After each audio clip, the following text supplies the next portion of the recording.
ผู้ชมคะในปัจจุบันนี้นะคะเทคโนโลยีได้นำสมัยมากขึ้นนะคะแล้วก็ได้เอามาประยุกต์กับวิธีการรักษาทางการแพทย์นะคะ แต่ในวันนี้ค่ะทางรายการม้งวาไรตี้ของเรานะคะก็จะพาท่านผู้ชมนะคะมารู้จักกับวิธีการรักษาแบบแพทย์แผนไทยนะคะด้วยสมุนไพรของม้งค่ะวันนี้ค่ะเอ็มนะคะพาท่านผู้ชมทุกคนนะคะมารู้จักกับบุคคลท่านหนึ่งค่ะซึ่งท่านนี้นะคะเป็นผู้เชี่ยวชาญเกี่ยวกับ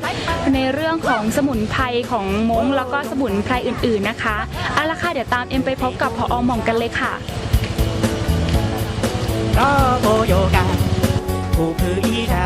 สวัสดีค่ะคุณหมอช่วยเล่าประวัติความเป็นมาของศูนย์นี้นิดนึงได้ไหมคะการก่อตั้งศูนย์นี้ก็เริ่มมาจากพี่น้องในชุมชนเราร่วมกัน12คนฮะ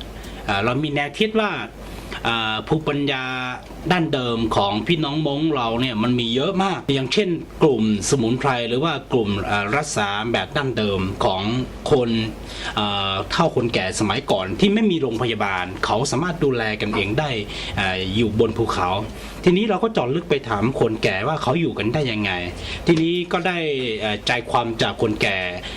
เล่าต่อๆกันมาว่าเขาใช้สมุนไพรดูแลกันอยู่บนป่าบนเขานะเราจึงมีแนวคิดว่าเราอยากจะรวบรวมสิ่งดีๆเหล่านี้เก็บไว้ให้กับพวกเราชนชาวเขาเผ่ามงแล้วก็ชนรุ่นหลังแล้วก็ไม่ใช่ชาวเผ่ามงเท่านั้นแล้วก็คนไทยคนต่างชาติหรือว่าคนอื่นที่สนใจอยากจะใช้ในรูปแบบการใช้สมุนไพรของคนมงแบบนี้แล้วก็อยากจะเจาะลึกเข้าไปศึกษาในเรื่องของสมุนไพรแบบนี้คุณหมอคะแล้วคนป่วยประเภทไหนบ้างคะที่จะต้องเข้ามาทำการรักษากับคุณหมอค่ะตั้งแต่บาดเจ็บเล็กๆน้อยๆที่ต้องการใช้สมุนไพรสมานแผลจนไปถึงคนที่เป็นอัมพฤกษ์อัมพาตหรือว่าคนที่มีภาวะกระเพาะลำไส้มีภาวะมีปัญหาเกี่ยวกับเรื่องของสายตามีปัญหาเรื่องของไมเกรนเบาหวานความดันเรื่องของหัวใจอะไรต่างๆก็สามารถมาได้ฮะเราก็ส่วนมากก็จะเป็นในเรื่องของเกี่ยวกับโรคเสื่อมถอยทางร่างกายครับผมแต่คนไข้ส่วนมากที่เขามาใช้บริการที่นี่ส่วนมากนะจะเป็นกลุ่มที่เป็นอัมพฤกษ์หรือว่าเกิดอาการชาตามร่างกายแบบนี้โอ้โหเป็นอัมพฤกษ์อัมพาตแล้วก็เกิดอาการชาตามร่างกายนะคะท่านผู้ชมครับแม่ชื่อสีทำงานบนดอยเต้าเราลูกไปได้มันก็ไปนอนหุบยาเสร็จก็ต้องมาหายก็มาหาหมอนี่น่าจะสมุนไพรดีขึ้นจะนอกค่ะคุณหมอคะแล้วเฉลี่ยอย่างเงี้ยค่ะคนไข้ต่อเดือนนะคะประมาณเท่าไหร่คะสถิติข้อมูลที่ผมเก็บมาเมื่อ2ปีก่อนแล้วก็เมื่อปีที่ผ่านมาปีหนึ่งประมาณ 2,000 คนก็เฉลี่ยแล้วเดือนหนึ่งไม่น้อยกว่า160 ถึง 200 คนต่อเดือนค่ะก็นับว่าเยอะมากเลยนะคะคุณหมอคะเมื่อสักครู่นี้เห็นป้ายที่บอกว่าเป็นศูนย์พัฒนาการแพทย์แผนไทยอากาเป้จังหวัดเชียงใหม่คำว่าอากาเป้นี่หมายถึงอะไรอะคะคำว่าอากาเป้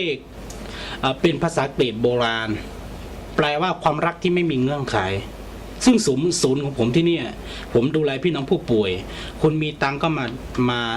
ใช้บริการได้คนไม่มีตังไม่มีเงินทองก็สามารถมาใช้บริการได้คนมีผมจะมีราคาให้กับคนป่วยทุกคนแต่ขึ้นกับว่าคนป่วยคนนั้นเนี่ยเขามีเงินฐานะการเงินของเขามีไหมซึ่งคนเราเนี่ยเราเห็นแต่ภายนอกนะฮะแต่เราไม่เห็นภายในของเขาในกระเป๋าของเขาเราไม่สามารถรู้แต่ผมมีช้อยพิเศษให้เขาว่าคุณมีตังคุณมีตังคุณก็สามารถมารักษาได้ไม่มีตังก็มารักษาได้เกิดกรณีว่านายกนะเขามาอยู่กับผม1 อาทิตย์ค่าใช้จ่ายของเขา 1,000 บาทแต่ว่าซึ่งฐานะเขาเป็นคนยากจนเนี่ยเขาไม่มีตังเขามีอยู่ในกระเป๋าแค่200 บาทเขาบอกผมว่าเขาขอให้ผม100 บาทแล้วอีก100 บาทเป็นค่ารถกลับบ้านส่วนอีก900 บาทเนี่ยขอเป็นหนี้แล้วทีนี้เขามีเมื่อไหร่เขาค่อยมาจ่ายผมบอกเขาว่าหนี้ของคุณไม่มีหนี้คือเป็นศูนย์ครับศูนย์ครั้งหน้าคุณมาก็คือศูนย์ว่าจาก็เทงรอไอ้ก็ตัวกับตัวเนี่ยไตตัวติดแคมเบราตัวอ๋อก็ตัวติดแคมเบราตัว ก็ละย้อนเดินนอกปุนเดเลย cho nhà cháu là làm đau xì ต้นย้อนเราเปล่าลีเลยเอ็กก็เดินเล็งตือตัว có tôi đi đâu hả cháu to อ๋อก็ตัวไม่ตูเจ้าก็ตัวเอเน่ก็ตัวปือเกี้ยขอนอรอ thì sẽ ra nhỉ ta phải cả nó thôi tôi sẽ xong họ băng mà cũng nào mà cho được cụ gì à รอ อีจะมาอีบ้านยาเลยนี่ลูกเกิดเลยนี่ป้าอีสิยาได้ทำปลาตัวกูจะสอนนี่กันเก่าเลยกูมากูจะใช้ตัวจ้างเก่าตัวใส่ช่องเลย